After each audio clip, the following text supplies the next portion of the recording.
This ancient artifact is the very thing that powers your sales. I mean, without prospecting, who are you actually selling to? So I'm so excited to explore this ancient artifact called prospecting. Are y'all ready to get into it? So if you're new here, I'm Zakia Gradney. I am a student of sales. I love the art of sales, but I'm also a sales educator. So as I was preparing for this episode, I was like, let me look up the definition of prospecting. And let me tell y'all something. I've been in sales for, I don't know, like 12, 13 years. Prospecting is something that you've always had, like you just have to prospect. I did corporate sales though. So while I'm not new to the entrepreneurial space, I understand that semantics, jargon, all of that plays a part into how people interpret messaging. So in the sales world, prospecting is an activity that we do to schedule discovery calls, appointments, consults, whatever, right? In the entrepreneurial space, they don't call it prospecting, they call it outreach or lead gen. But the definition is really going to blow y'all's mind. It's probably not, but it blew my mind because, baby, I'm just so easily amused. Anyways, so prospecting is an activity, right? And I'll give you the actual definition of prospecting, and then I'll give you like my language for it. So the definition of prospecting in sales and business, it says catch this, the first step in the sales process where you find and reach out to potential buyers to turn them into customers. Common activities are making cold calls, sending emails, or messaging people on networks like LinkedIn. The goal is to see if a person or company needs your product and has the money to buy it. Okay, so prospecting in and of itself is an activity. So before you can prospect, you have to know who is a great fit for your business already. You have to really understand why people buy your service, right? Or your solution. Why do they buy? What's going on in their lives that will prompt them to buy this? What is the problem that they're dealing with that your solution or service is the solution for? So the activity of prospecting is, I've done some preliminary research. I've found out that these people that I've looked up, they may fit my ideal client profile, my ICP. It may fit that.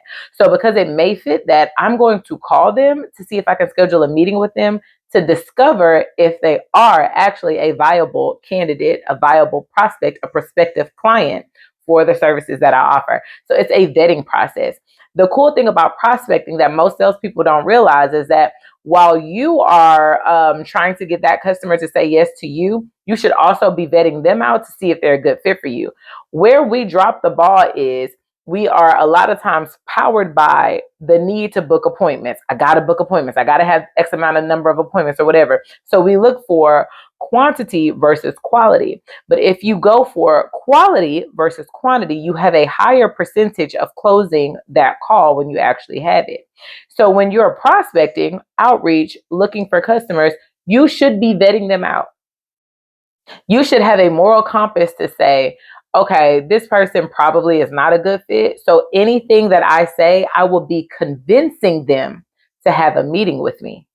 There is a difference between convincing and persuading, and this messy middle is where salespeople get a bad rep. And if you've been following me for any amount of time, I am on a crusade to give sales a better name, and you won't stop me now. My mission has begun. I'm sorry. Anyways, that messy middle is why salespeople get a bad rep, and it's because sales is persuading someone to do something that will help them, not convincing them to do something that you want them to do. Convincing is self-serving. Persuading is for the other person, right? Persuading is, I'm inviting you. Persuasion is an invitation, and it's not manipulative. It can be, but it should not be, okay? And so when you are making outreach, making dials, prospecting, you should actually be looking for people that are a good fit. If you've researched your ICP enough, there are indicators, there are certain things that they'll say while you're on the phone, while you're prospecting, that will alert you this may not be a good fit. If you did research on them prior to calling, there are also indicators that will say that they are a good fit. All of this comes from research. You got to actually do your research. And you know what fuels you to do your research? Caring about their problem more than they care about their problem. Like you have to try to get into the mind of your ideal client. That sounds crazy, When I say get into the mind, I mean you should be able to think like them. What is the language that they're using in their minds to talk about this problem? What is the thing that's keeping them up at night? What's stopping them from solving this problem? And what are some of the things that they may say in objection to booking a meeting with you? You have to know that too, because you have to overcome that objection. I feel like I'm rambling. Y'all, I really don't be having no frameworks for these. I just be talking. So, anyways, prospecting, that's prospecting. You know what's funny though, is that when I looked up like what is prospecting, many people confuse lead generation with prospecting and they try to use those terminologies interchangeably, but you can't.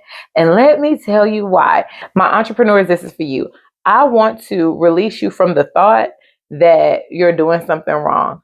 In entrepreneurship, when you're in the building phase of your business, it will feel like you are wearing 5 different hats. I'm sorry, you are wearing 5 different hats. You are the marketer, you are the salesperson, you are the bookkeeper, you are the fulfillment, you are the ops, you are all of the things, right? In corporate world, where I came from, where I learned sales, there are several different functionalities, which means there's a marketing department and a sales department, and the marketing department and the sales department feed each other. They work together, but they don't have the same functionalities and they don't have the same job. Where the lines got crossed in entrepreneurship and the social media space is you're confusing sales activity and marketing activity. Now, let's talk about lead generation.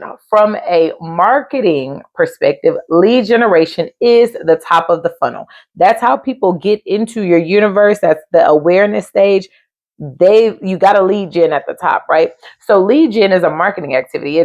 It's I'm putting this information out to the world to like try to garner some attention and somebody and a bunch of people being interested in this thing. They fill out this form and they fall into the funnel, right? Well, that's the top of the funnel. That's lead gen, right? So your marketing efforts, everything that you post on social media, all of those things, put your prospects at the top of the funnel. These are just leads. What makes them a prospect is when you do prospecting activity, which means they became a lead. Boom. So before they can drop down here, you're gonna have to pick up the phone.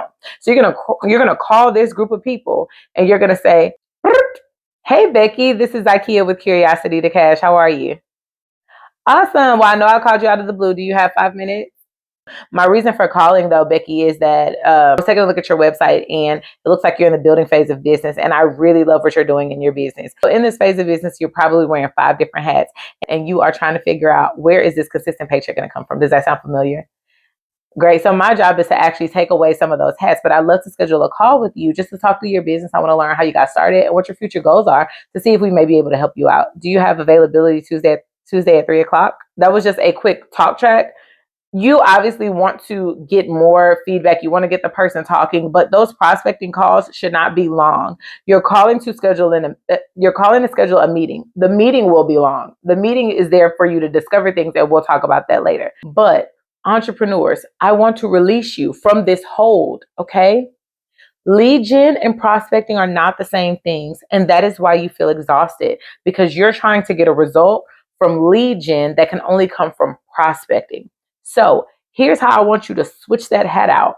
It's all about intentionality. When you're posting on social media, your posting is to get someone to engage with your lead magnet. It is for you to take them from this place online into an asset that you own, your email list, correct? Yes. Then you're going to switch the intentionality. Everyone that signs up for that lead magnet that you have, that form, that freebie, that workshop, whatever it is, now you have a list of prospects that you can call from. Picking up the phone. If they don't answer, sending an email. If they don't respond, finding them on LinkedIn. If they don't respond, calling again. If they have a location, dropping by. How can you position yourself to be top of mind for this person so that they, one, trust you, and two, engage with you so you can book a meeting? That felt like a lot.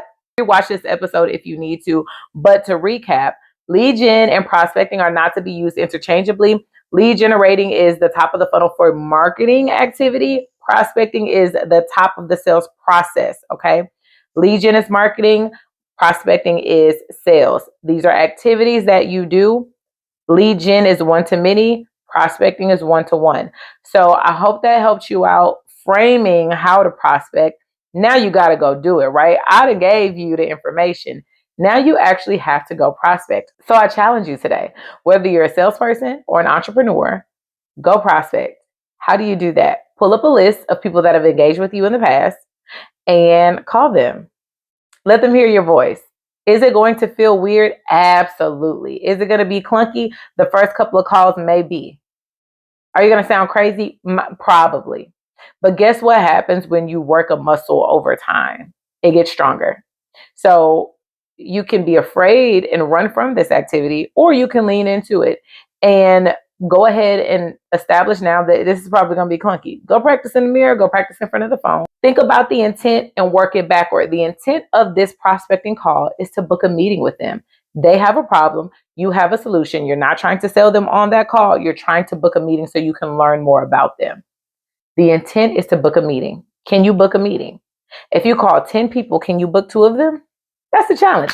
Call 10 people with the goal of booking 2, and then comment back and let me know what your results are.